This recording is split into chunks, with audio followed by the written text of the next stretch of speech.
And another American log loader sitting on its side. 4-axle carrier.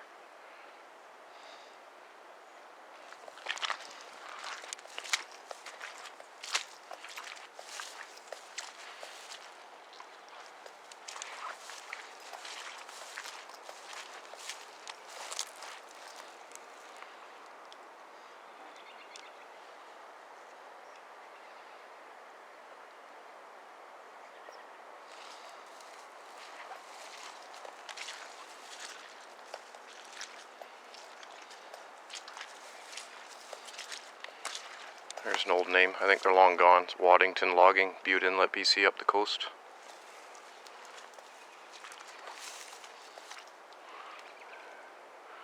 Old crew box. It's on the back of a 1-ton. Off-highway log trailer.